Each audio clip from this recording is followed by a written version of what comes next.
In 1986, Crocodile Dundee wasn't just a movie, it was a feeling, a moment when adventure felt simple and heroes felt eternal. However, years later, many of those faces carry stories of sudden deaths, broken marriages, career losses, and even name changes to escape the past. What happened after the fame faded? Today, we uncover their real names, real ages, and the shocking paths their lives took. Paths you never saw coming.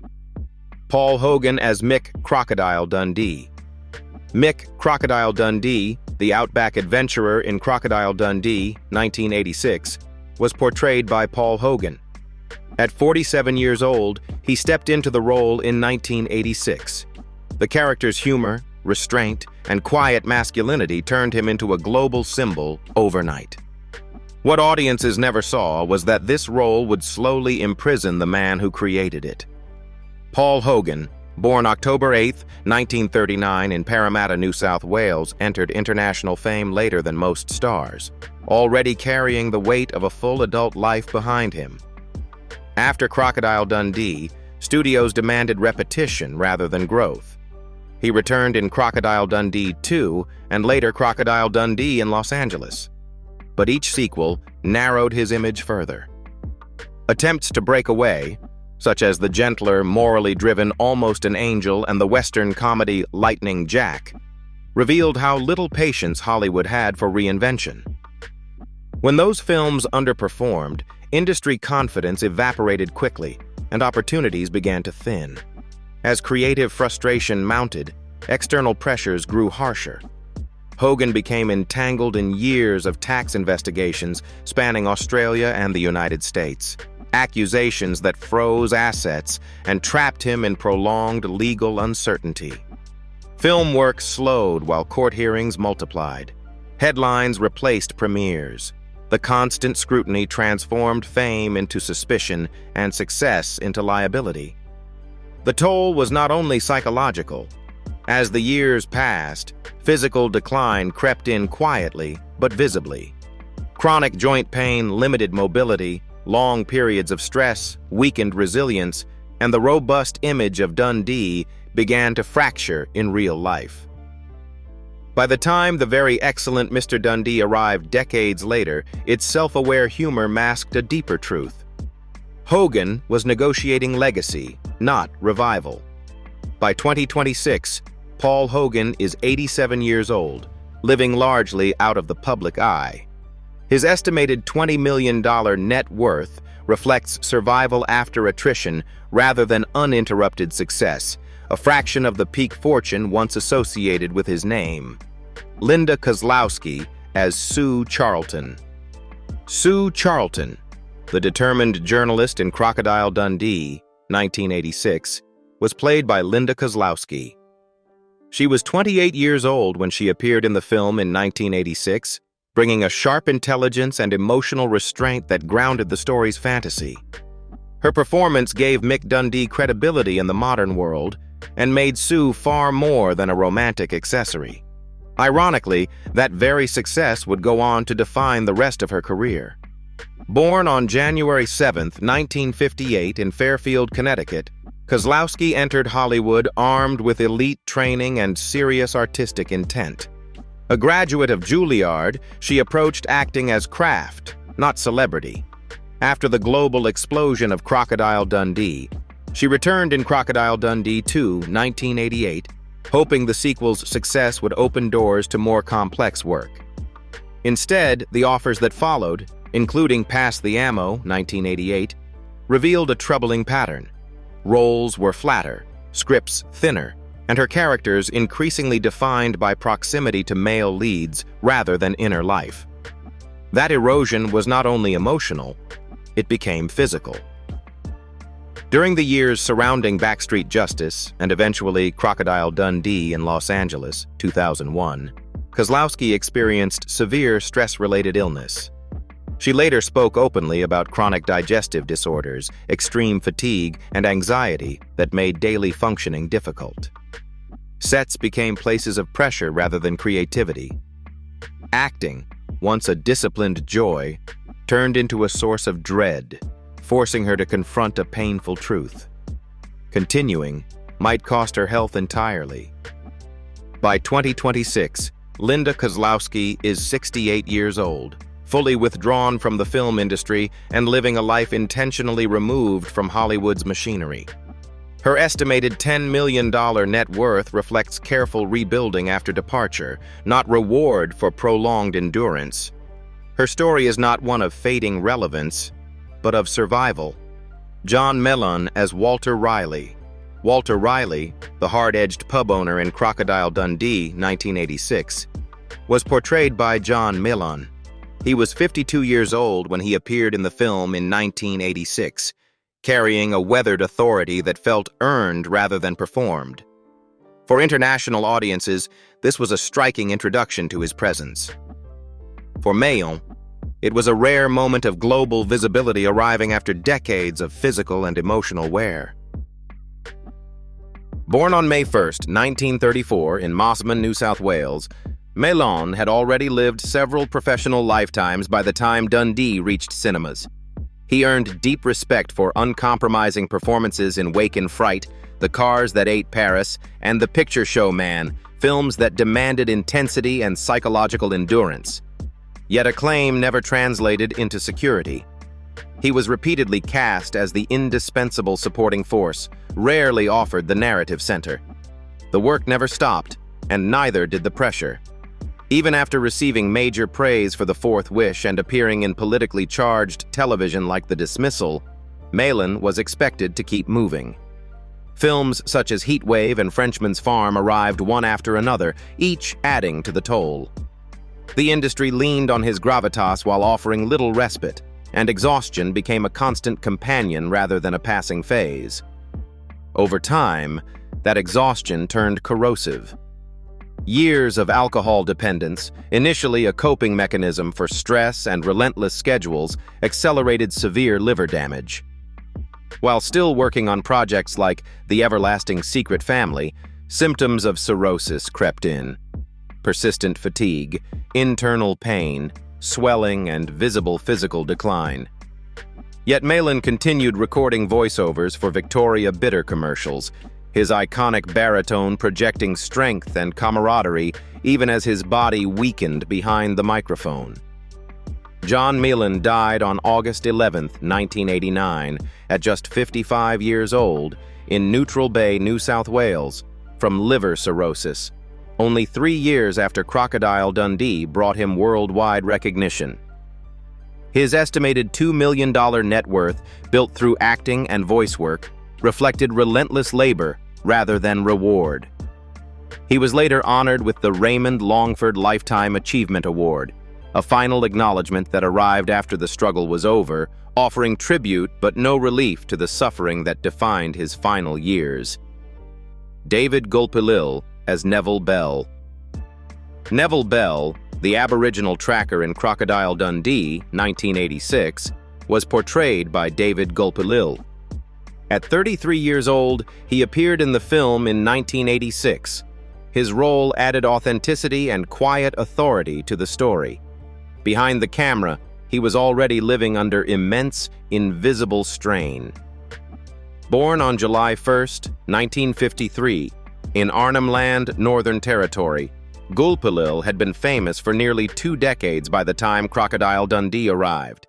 International attention came early with Walkabout, followed by Storm Boy and The Last Wave, performances that marked him as a singular screen presence. Yet fame brought displacement rather than security. Between productions, he often returned to communities far removed from the industry that celebrated him, navigating a constant tension between cultural belonging and professional expectation. As the years progressed, the contradiction hardened. Even while delivering deeply affecting work in Rabbit-Proof Fence and The Tracker, Gulpilil spoke about feeling suspended between worlds, admired on screen, but unsupported off it. The industry leaned on his authenticity while failing to shield him from scrutiny, racism, or exploitation. The strain became cumulative, eroding resilience that had already been tested for decades. That erosion eventually turned catastrophic. During later projects, such as Charlie's Country and the documentary Another Country, Gulpilil confronted alcoholism, repeated legal troubles, and rapidly declining health. Substance abuse, once a refuge from pressure, damaged his body severely, while public judgment intensified isolation. In 2017, he was diagnosed with terminal lung cancer, a revelation that stripped away any remaining illusion of distance from consequence. Chemotherapy left him frail and breathless, yet even then he continued to speak publicly, turning his own suffering into testimony. David Gulpilil died on November 29, 2021, at 68 years old, in Murray Bridge, South Australia, from lung cancer. In accordance with cultural practice, his name was temporarily withheld before being respectfully restored. His estimated $1 million net worth stood in stark contrast to the immeasurable value he gave Australian cinema, carrying history, displacement, and endurance on his body until it could no longer bear the weight. Mark Blum as Richard Mason. Richard Mason, the slick New York editor in Crocodile Dundee, 1986, was portrayed by Mark Blum. He was 36 years old when he appeared in the film in 1986, stepping briefly into one of the most unexpected box office phenomena of the decade. For audiences, his role symbolized urbane confidence colliding with outback myth. For Blum himself, the momentary spotlight would fade faster than anyone anticipated.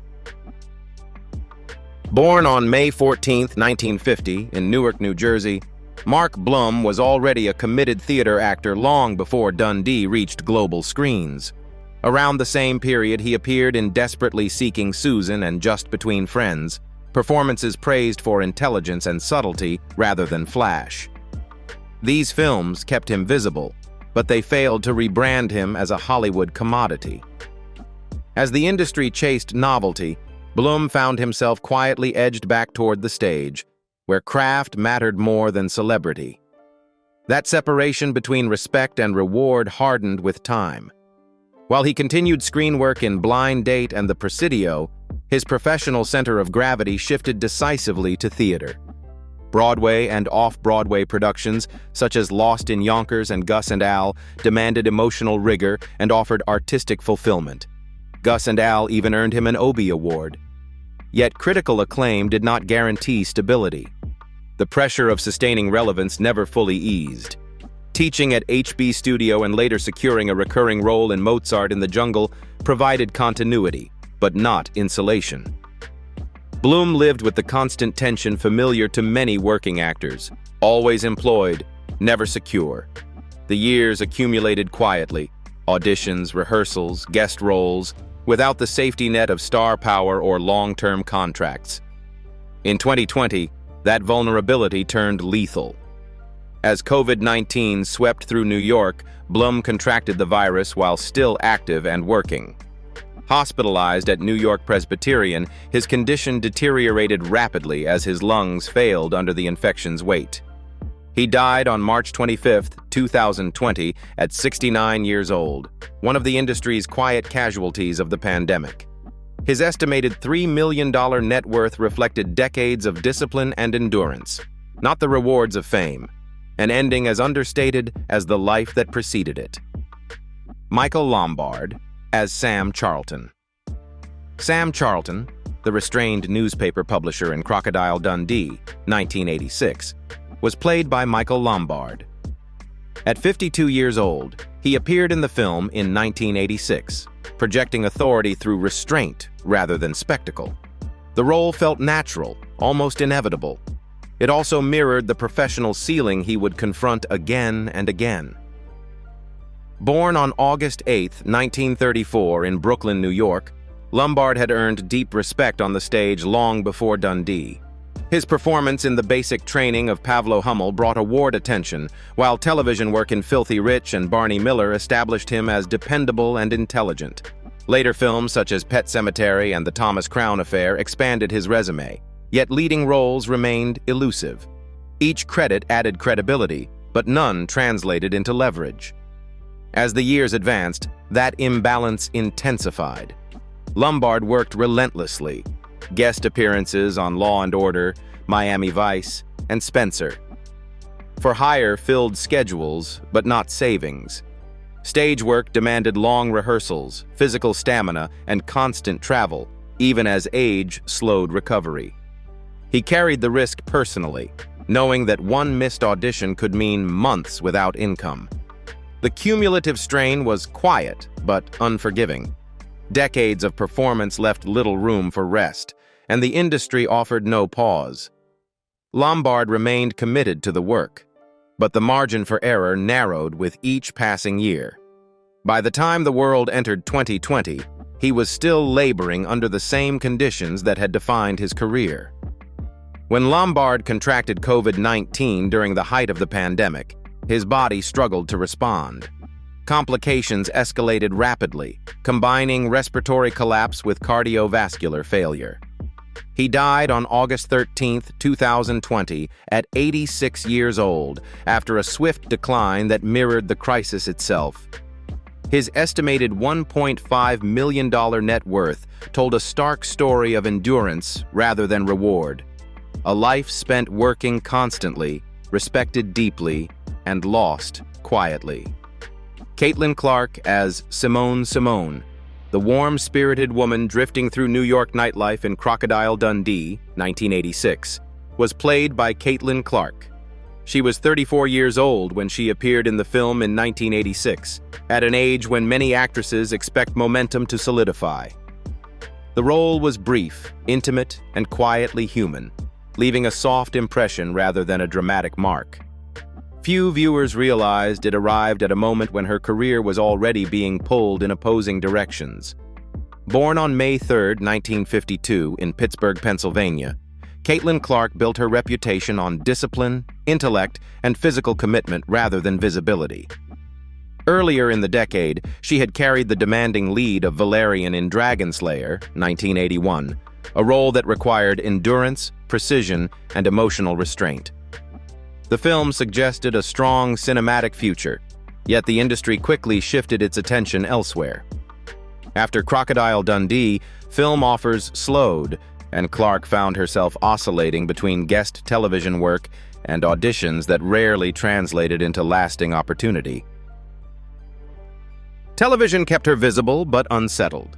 Appearances on The Equalizer and later a recurring role on Law & Order provided structure without security. Each job required preparation, travel, and reinvention, but none offered continuity. At the same time, she returned increasingly to theater, where the work was rigorous and deeply personal. Her acclaimed Broadway performance as Charlotte Cardoza in Titanic demanded emotional depth night after night, pushing her body and focus to their limits, while financial uncertainty lingered beneath the applause. By the late 1990s, exhaustion had become constant. In 2000, Clark was diagnosed with ovarian cancer, a life-altering blow that arrived without warning. Treatment was aggressive and punishing. Chemotherapy brought chronic fatigue, pain, nausea, and long stretches of weakness that stripped away physical resilience. Yet even as her strength diminished, she continued teaching theater in Pittsburgh, mentoring students and performing when possible, refusing to abandon the craft that had defined her life. Caitlyn Clark died on September 9, 2004, at 52 years old in Pittsburgh, Pennsylvania, from ovarian cancer. She passed far from Hollywood, anchored instead in the academic and theater communities she served until the end.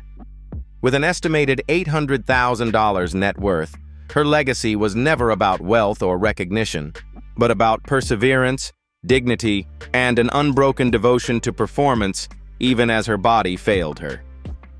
Terry Gill as Duffy, the intimidating kangaroo shooter leader in Crocodile Dundee, 1986, was portrayed by Terry Gill. At 47 years old, he appeared in the film in 1986, relying on sheer physical authority rather than dialogue to dominate the screen. The performance projected strength and menace. Off-camera, his professional footing was far more fragile than audiences imagined.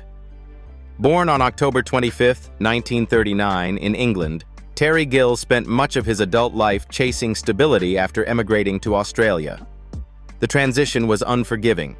Unfamiliar casting systems, limited connections, and relentless competition funneled him into authority figures and law enforcement roles.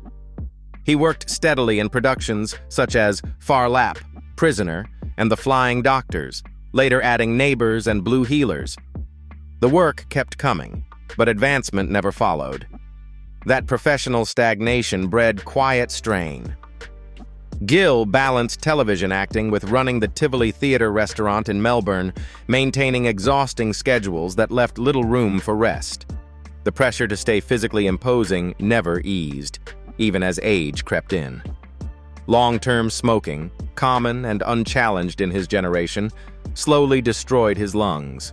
While he continued appearing in Blue Heelers and annual broadcasts like Carols by Candlelight, breathing grew labored and stamina slipped away.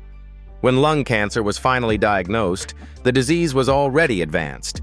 Chemotherapy was harsh, draining weight, strength, and clarity, turning everyday movement into effort. In late 2014, a mild stroke further weakened his body, compounding the damage and stripping away independence. Terry Gill died on February 25, 2015, at 75 years old, in Richmond, Melbourne, from complications of lung cancer.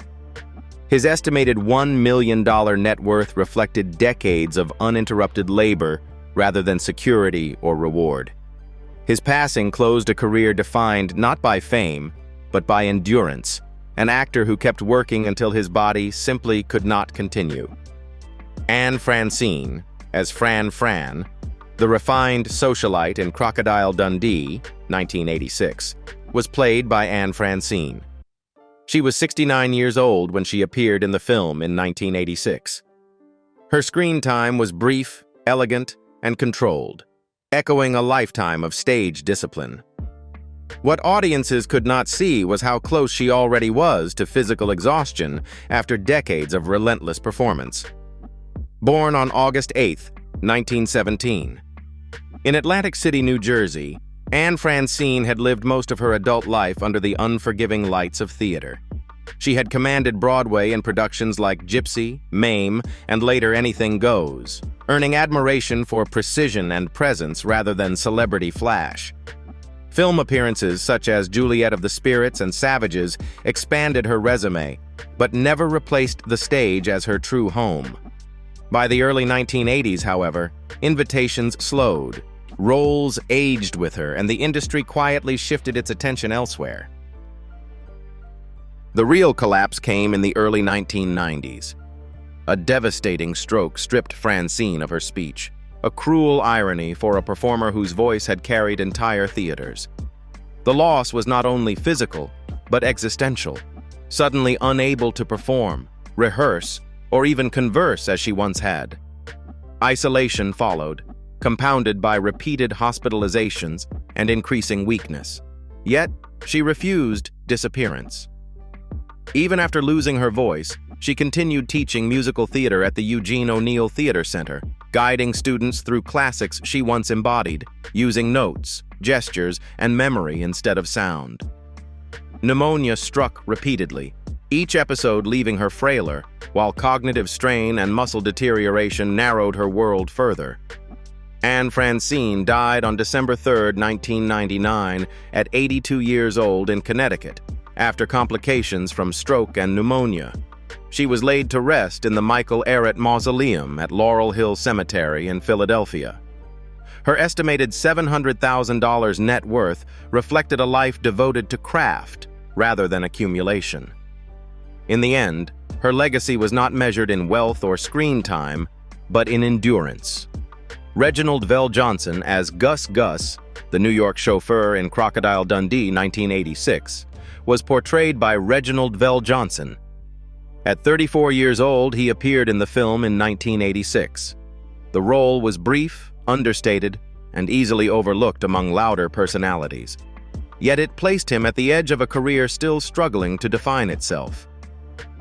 Reginald VelJohnson was born on August 16, 1952, in Queens, New York, and entered the industry facing a quiet but relentless pressure: visibility without recognition. After small appearances in Ghostbusters and Remo Williams, The Adventure Begins, Crocodile Dundee did not elevate his status. It reinforced a pattern of supporting roles tied to authority figures. Casting rooms saw reliability, not risk, and opportunities narrowed accordingly, even as he worked steadily to stay employed. That pressure intensified during the late 1980s as VelJohnson was repeatedly funneled into uniformed roles. While Die Hard, 1988, finally gave him emotional depth as Sergeant Al Powell, it also locked him further into typecasting. Soon after, Family Matters, 1989 to 1998, brought long-term security, but at a cost. Nearly a decade defined by a single character. As the sitcom aged, offers outside comedy slowed, and the fear of professional stagnation followed him into projects like Turner and Hooch and later guest roles that lacked permanence. VelJohnson endured this cycle without public collapse, but the toll was psychological rather than physical. After Family Matters ended, he rebuilt quietly through voice work, guest appearances, and later projects like Mozart in the Jungle and Invincible. By 2026, he will be 74 years old, still active, still working, with an estimated $5 million net worth reflecting longevity rather than peak fame. Steve Rackman as Donk Donk, the brutal bar tough in Crocodile Dundee, 1986, was portrayed by Steve Rackman. He was 36 years old when he appeared in the film in 1986. The role depended almost entirely on raw physical menace, a man who filled the frame without needing many words. What the audience never saw was that this moment came during one of the most unstable transitions of his life. Born on November 4, 1950, in Sydney, Australia, Rackman entered film already carrying the wear of another career. Before Crocodile Dundee, his body had been shaped and damaged by years in professional wrestling, where strength was currency and injury was routine. When he crossed into acting, early roles like The Last of the Knucklemen, 1979, and Turkey Shoot, 1982, leaned heavily on that same physicality. Casting directors rarely looked beyond his build, and while the work kept coming, it locked him into a narrow corridor of violent, intimidating characters.